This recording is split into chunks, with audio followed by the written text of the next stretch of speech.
भाई अब तो सब लोग बोलिए लगती, तो हम तो 3 को नारा लगाए लगे को भारत माता की, भारत माता की, वंदे वंदे, जरासंध भगवान की, चंद्रवंशी समाज की, चंद्रवंशी ने ललकारा है, चंद्रवंशी ने ललकारा है। एक जरूर कहो ना, चंद्रवंशी ने ललकारा है, हिंदू हिंदू हिंदुस्तान हमारा है, चंद्रवंशी ने ललकारा है, हिंदू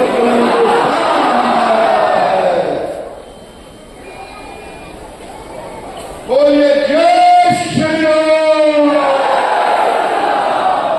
देखिए, मैं सर्वप्रथम उस व्यक्ति को प्रणाम करता हूं जिस व्यक्ति ने राजनीतिक क्षेत्र में किसी को सब्र नहीं है, लेकिन जिसकी चर्चा कर रहे थे, जो व्यक्ति 2015 में अपनी 3.5 साल बचे हुए कार्यकाल को छोड़ करके भारतीय जनता पार्टी ज्वाइन किए और टस से मस नहीं हुए, पार्टी ने उनका परीक्षा दे दिया और 24 के रास्ता। एक बार बोलिए भीम सिंह जिंदाबाद, भीम सिंह जिंदाबाद। मैं डॉक्टर भीम सिंह, जिनको मैं प्यार से भीम भैया कहता हूं, आज इस मंच पर आसीन भारतीय जनता पार्टी के सरल और सख्त, सरल भी है सख्त भी है अध्यक्ष, वो आपसे जितना हंस करके बोल लेंगे, लेकिन अगर आप थोड़ा सा अनुशासन इधर उधर करेंगे तो ये सख्त हो जाएंगे। सरल और सख्त अध्यक्ष डॉक्टर दिलीप जायसवाल जी,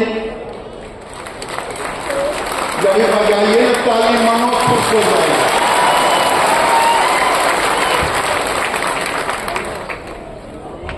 अब मैं उन व्यक्ति का नाम ले रहा हूं जो पिछड़े समाज को, उनके अधिकार को देने के लिए बराबर लड़ाई करते रहे। लालू यादव शिखंडी की तरह वार करते रहा, चाहे लोकसभा के चुनाव हो चाहे राजनीतिक क्षेत्र हो, ये उसका जवाब देते रहे। ये भी भीम सिंह की तरह और टूट खड़े रहे गंभीरता और धैर्य के साथ। बिहार के उप मुख्यमंत्री भाई सम्राट चौधरी जी,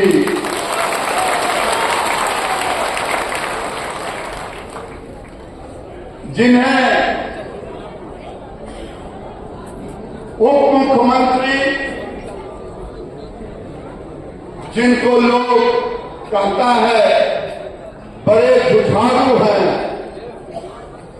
कभी कभी हम लोग भी डर जाते हैं कि अगर गलत किए तो विजय बाबू कहे हम पर भी ना जुझारू बन गया। तो वैसे जुझारू नेता अपने काम के लिए लड़ते रहना, और इस मंच पर भारतीय जनता पार्टी के अध्यक्ष रहे और अपनी बातों को बड़ा बेबाकी से रखने का काम करते रहे। डॉक्टर संजय जायसवाल जी, जो आजकल आजकल कुछ नया काम कर रहे हैं। आजकल वो वक्फ बोर्ड देख रहे हैं। हमको डर लग रहा है कि कहीं वक्फ बोर्ड देखते देखते नाम भी न बदल दिया जाए, नईम जायसवाल ना हो जाए। लेकिन ये नईम को मदन जायसवाल बनाने वाले हैं। मैं सारे मंच पर संजय जी सहित सारे लोगों का जिनका नाम हमारे पूर्व वक्ताओं ने लिया है, क्योंकि मैं ज्यादा समय नहीं बर्बाद करता। 5 मिनट सुनिएगा न, 5 मिनट सुनिएगा न। अच्छा, एक चीज बता दीजिए, हमको आप हिंदू के रूप में जानते हैं कि गिरिराज के रूप में जानते हैं? तब तो हम वही कहानी सुनाएंगे ना, हिंदुओं वाला ना। हिंदू की रक्षा कौन करेगा? चंद्रवंशी समाज करेगा। पहला नारा, हिंदू की रक्षा कौन करेगा? हिंदू की रक्षा कौन करेगा? हिंदू की रक्षा कौन करेगा? मैं एक मांग रख करके अपनी वाणी को विराम देता हूं। इस मंच पर दो मुख्यमंत्री हैं, प्रदेश के अध्यक्ष हैं, मंत्री हैं। जरासंध के नाम पर एक जरासंध का बहुत बड़ा भव्य मूर्ति राजगीर के प्रांगण में हो।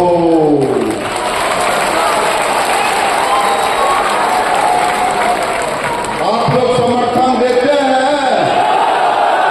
समर्थन देते हैं? मैं कहूंगा माननीय मुख्यमंत्री जी को, मुख्यमंत्री जी कह दें राजगीर में भी थोड़े सा सटा देना, राजा जरासंध राजगीर। क्या ये होना चाहिए? होना चाहिए। एक बार हम आपके तरफ से दोनों उप मुख्यमंत्री और मंत्री जी को कहते हैं कि जाकर के मुख्यमंत्री जी को कह दीजिएगा, कर दीजिएगा ना, तो ताली बजाइएगा तब नहीं होगा।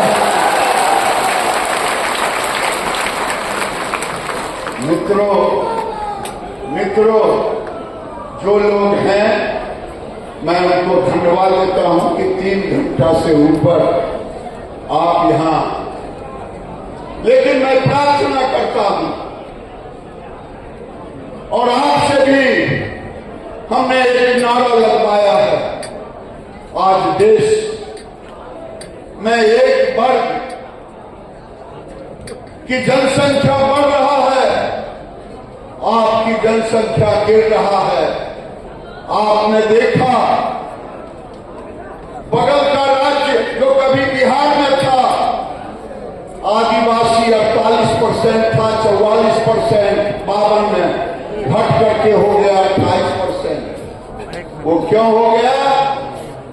हमारी बहन बेटी से बांग्लादेशी मुसलमानों ने शादी करके आदिवासियों की जनसंख्या गिराने का काम किया क्रिश्चियन। अभी देश में, राज्य में, जिले में, आपके गांव में हिंदुओं के ऊपर प्रहार हो रहा है और हमें पता नहीं होता।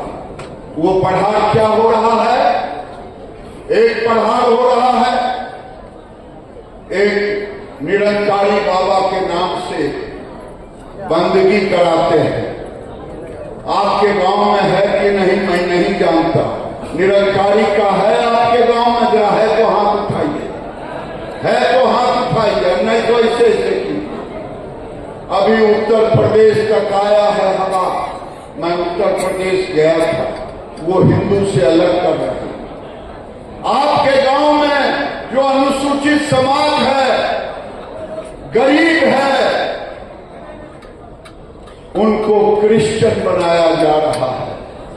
ये गलत है या सही है?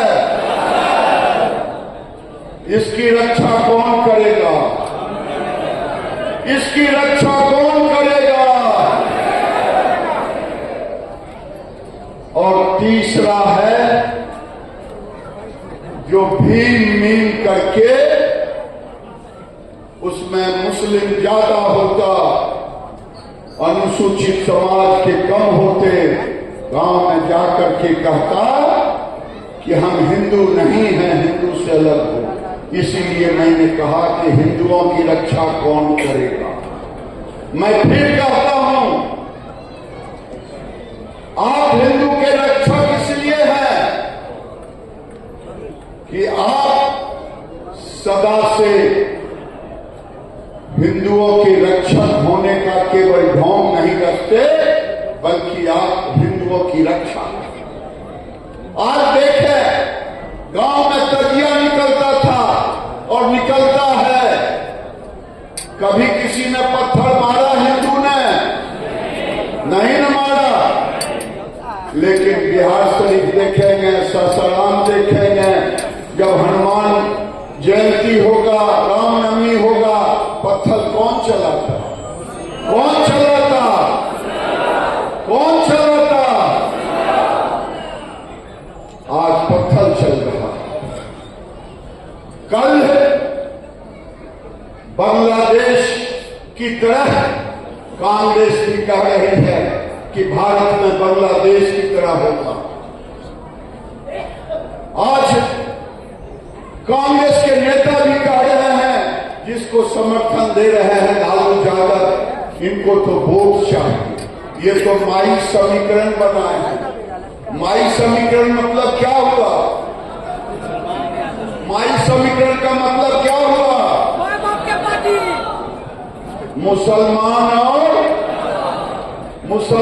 और इस गठबंधन को धूल चटाना है। चटाना है कि नहीं चटाना है? अगर इस गठबंधन को धूल हम नहीं चटाए तो ये कल हमें पूर्णिया, कटिहार, किशनगंज, अररिया, कोई लोग गए हैं? जो लोग गए हैं जरा हाथ उठाना। जो लोग गए हैं हमारा हाथ उठाना। कभी जा करके देखिए वहां स्थिति क्या हो गया है। आज बिहार में पूर्णिया, अररिया, कटिहार, किशनगंज के बाद 20 जिले हैं। उन जिलों में हमारी ताकत गिर गई है। देश के 308 जिले हैं जहां 2011 के अनुसार 1300 स्थानों पर हिंदुओं की संख्या गिर गई है। ये मैं आपको सरकारी आंकड़े बता रहा हूं। ये सरकारी आंकड़े ये बताते हैं, वो ब्लॉक हेडक्वार्टर, डिस्ट्रिक्ट हेडक्वार्टर और ब्लॉक हेडक्वार्टर, अगर ये धीरे धीरे गिरता रहा तो क्या हिंदू बचेगा? और हिंदू नहीं बचेगा तो क्या चंद्रवंशी बचेंगे? इसलिए मेरे भाइयों, अब समय आ गया है, आर पार का समय है। अपनी रक्षा करनी है, अपनी रक्षा करनी है। तो मैं फिर नारा लगा के अपनी बात, क्योंकि कर्पूरी ठाकुर ने आपको एक जुबान दिया। देश में एक ही नेता हुए जिसने पिछड़ों की आवाज बने, वो कर्पूरी ठाकुर, नीतीश कुमार, जो महिलाओं को आरक्षण देने का काम किया। नहीं तो आज प्रतिनिधित्व नहीं होता। मैं आपसे कहूंगा कि आप सभी चंद्रवंशी समाज, मैंने कहा भीम बाबू से कि भीम बाबू आप हमको क्यों बुला रहे हैं? क्योंकि मैं तो जिस भी जगह जाता हूं मेरे मन में ये व्याकुलता बढ़ते जाता। जब बांग्लादेश की घटना हुई, कोई हमें बता दे आजादी के समय पाकिस्तान में जो हिंदू थे वो किस जाति के थे और मरे तो किस जाति के मरे, और आज नहीं है वो कहां गए? बांग्लादेश में हिंदू थे वो खत्म हो रहे हैं तो किस जाति के खत्म हो रहे हैं? हर जाति के हिंदू होंगे। मैं आपसे केवल कहना चाह रहा हूं कि आप आंखें खोल करके रखें। कल युगे संघे शक्ति। अगर चंद्रवंशी को कहीं कोई ललकारे एक चंद्रवंशी को, तो लाख चंद्रवंशी इकट्ठा हो जाए। अगर किसी चंद्रवंशी के ऊपर कोई प्रहार करे, कोई कुछ बोले, बिना सोचे समझे उसके साथ खड़ा होना सीखे। जिस दिन ये सीख लेंगे, न आपका कोई हक लेगा, न आपसे कोई टकराने की कोशिश करेगा। तो आपको नारा लगाना पड़ेगा, जो हमसे टकराएगा, चंद्रवंशी समाज से जो टकराएगा, ये तभी होगा जब एक दूसरे का सम्मान करना सीखे। मैंने कहा कि मैं जाऊंगा तो हिंदुत्व की बात करूंगा, क्योंकि हिंदुत्व के रक्षक अगर कोई है तो चंद्रवंशी समाज ही है। इसीलिए मैं अपनी बात को विराम देता हूं और कभी मिलूंगा गांव-गांव आकर के कि हिंदुत्व की रक्षा के लिए आपको आगे आना होगा। आप स्वतंत्रता के आंदोलन में आगे आए, आपने कुर्बानी दी है। आप आने वाले दिन में हिंदू की रक्षा के लिए भी आपको आगे आना होगा, आपको आगे आना होगा, आपको आगे आना होगा और नारा लगाना होगा, हिंदू की रक्षा कौन करेगा? हिंदू की रक्षा कौन करेगा? हिंदू की